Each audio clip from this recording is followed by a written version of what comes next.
안녕하세요 여러분, 쑥삭TV의 교정과 전문의 조병주입니다. 저번 영상에서 찾아뵀던 구강내과 전문의 선생님을 모시고서 촬영을 하고 있는데요. 또 자기소개 한번 해주시죠. 노원의 서울터 구강내과 치과의원 원장 구강내과 전문의 박서은입니다. 저번 영상을 보셨으면 아시겠지만 전국적으로 정말 찾아뵙기 힘든 구강내과 전문의 대표 원장님이세요. 네. 오늘의 주제는 바로 턱관절 질환입니다. 대략적으로 턱관절 질환을 좀 간단히 설명을 해주실 수가 있을까요? 일단은 턱관절 질환이 내가 있는지 한번 보고 싶다 하면 체크해야 되는 게 벌리거나 닿을 때 소리가 난다. 움직일 때 아프다. 벌리거나 씹을 때 턱에서 이상한 소리가 난다. 근데 이건 이제 환자분이 잘 모르실 수 있지만 이제 비대칭이 조금 생긴다. 이것도 턱관절이 원인이 될 수도 있습니다. 귀 앞이나 아니면 얼굴 주변이 아프다라고 하면은 그게 다 턱관절 질환인 것 같아요. 사실 턱관절 어디인지 잘 모르시는 분도 많아요. 아 그래요. 이렇게 벌렸다 다물었다 할 때 네. 귀 앞쪽에 움직이는 관절이 있거든요. 네. 턱관절이 양쪽으로 이렇게 있는데 네. 다른 관절이랑 다르게 양쪽이 자유롭게 움직일 수 있는 관절이다 보니까 질환이 잘 생겨요. 턱에서 소리가 나요. 원인에 대해서 한번 말씀해 주시죠.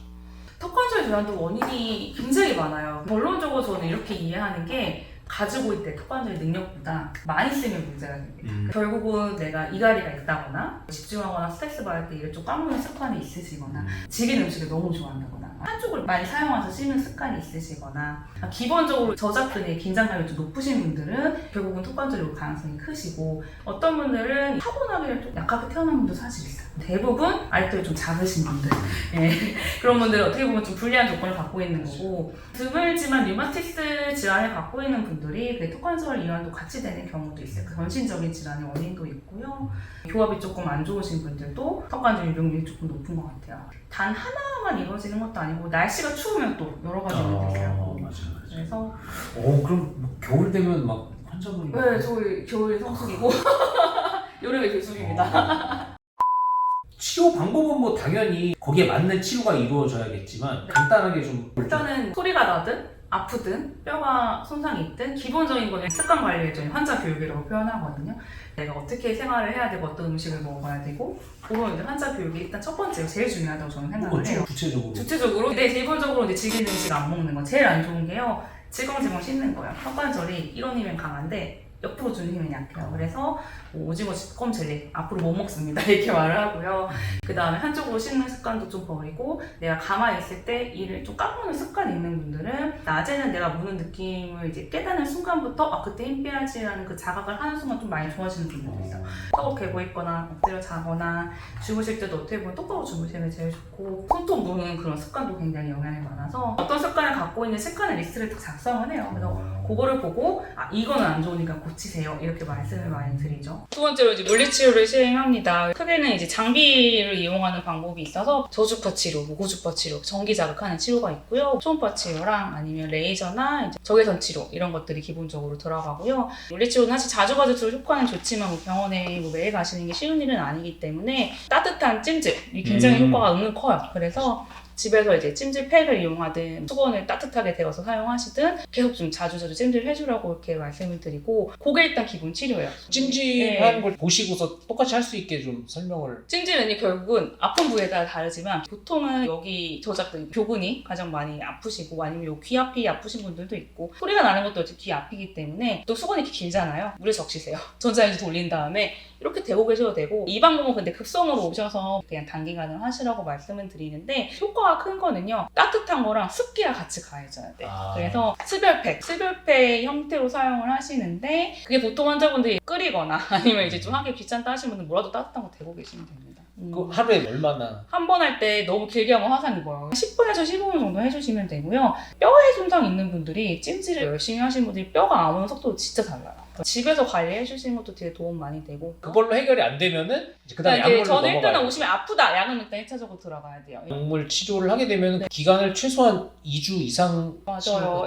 저는 턱관절은 그렇게 쉽게 좋아지지 않아요. 왜냐면 다른 관절처럼 안 움직일 수 없단 말이에요. 얘는 다른 데보다는 좀 오래 가기 때문에 일단 기본적으로 1, 2주 정도는 드셔야 된다고 말씀드리고 안 끊고 꾸준히 드시는 효과는 제일 큽니다. 물리치료도 나름 열심히 하고 네. 약도 먹었는데 네. 그래도 안 낫는 분들이 많이 계시잖아요. 또 1, 2년씩 막 네. 턱관절 질환을 네. 달고 사셨던 네. 분들 어떻게 해야 되나요? 케이스에 따라 다른데 뼈가 안 좋으신 분들 무조건 장치 치료를 권유는 드려요.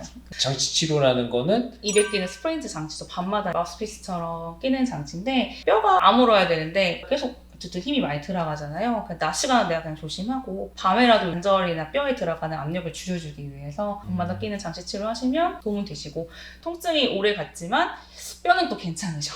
이런 분들이 일단 1차적으로는 보톡스를 좀 권유드려봐요. 보톡스 자체가 근육의 힘을 빼주는 역할도 하지만 통증을 완화시키는 역할도 있어요. 그래서 보톡스만 먹고도 좋아지는 분들도 있고 관절에 염증이 계속 지속되는 분들도 있어요. 그 관절에 내가 계속 힘이 가해지니까 그 염증이 안 줄어드는 거기 때문에 오래 간다 하면 장치치료 또는 특수하게 외과적으로 염증을 빼는 방법도 있어요. 바늘을 관절광 세척술 네. 말씀하시는 건가요? 바늘. 이게 뭐냐면 여러분 이렇게 관절 한쪽에 바늘을 꽂고 두꺼운 바늘 반대쪽에 꽂아요. 예. 바늘을 또 꽂아요. 그래서 식염수를 막 씻어내는 건데 저는 예전에 대학병원에 있을 때 보고 나서 상상을 해도 너무 막 뭔가 근데 그게 또 응. 잘하면 효과는 되게 크거든요. 그래서 어. 관절의 염증 때문에 고생하시는 분들은 그거를 시도해보는 것도 나쁜 방법은 아니고 턱관절 질환 때문에 스플린트 장치 치료를 하시고 나서 물리는 게 변하시는 분들이 계세요. 거기에 대해서 한번 좀 설명을 해주시죠. 이건 좀 저희가 근데 억울해요. 왜냐면 장치 치료했더니 겨울 변했어요. 이게 아니라 원래 변할 사람이 변한 거예요. 결국은 저희가 이 뼈가 갈리는 정도를 멈추기 위해 끼지만 걔가 결국 갈렸기 때문에 좀 뒤로 돌거든요. 근데 대부분의 분들은 장치를 끼자마자 변화가 확 오는 경우도 많아요. 왜 그러냐면 어쨌든 내가 잘 씹고 먹고 살려고 근육이요 이렇게 꽉꽉 씹고 있어요. 그래서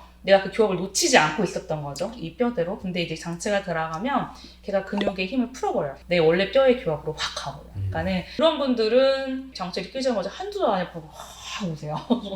그런 분들은 이제 당황하시죠. 저희가 치료를 시작했는데 이제 안 몰리니까 미리 치료 후에 저희는 설명드리죠. 똑같이 뼈가 갈려도 변화가 있는 분도 없는 분도 다양하거든요. 그리고 나중에 결국은 교정으로 이제 마무리해야 되죠. 맞아요. 저희가 네. 이제 해결해드리죠. 정리를 해보자면은 치료 방법은 습관 치료가 가장 기본적으로 네. 깔려 있어야 되고 네. 거기에 더해서 물리치료, 그 다음에 이제 약물 치료, 치료. 적극적인 네. 치료가 필요하다라고 생각이 되면 이제 장치 치료까지 네. 들어가는 걸로 이제 생각을 네. 하면 되겠네요. 무엇보다 가장 중요한 거는 네. 턱이 아프실 때는 어디를 가야 된다? 구강내과에 가셔야 됩니다. 그러면은 저희는 다음 영상에서 교정 치료 시에 많이 발생하는 턱관절 질환 그리고 턱관절 질환이 있는 경우의 교정 치료에 대해서 조금 더 구체적인 사례에 대해서 말씀을 드려보도록 할게요. 자, 오늘 저희 영상이 도움이 되셨다면 좋아요 또 부탁해요. 안녕.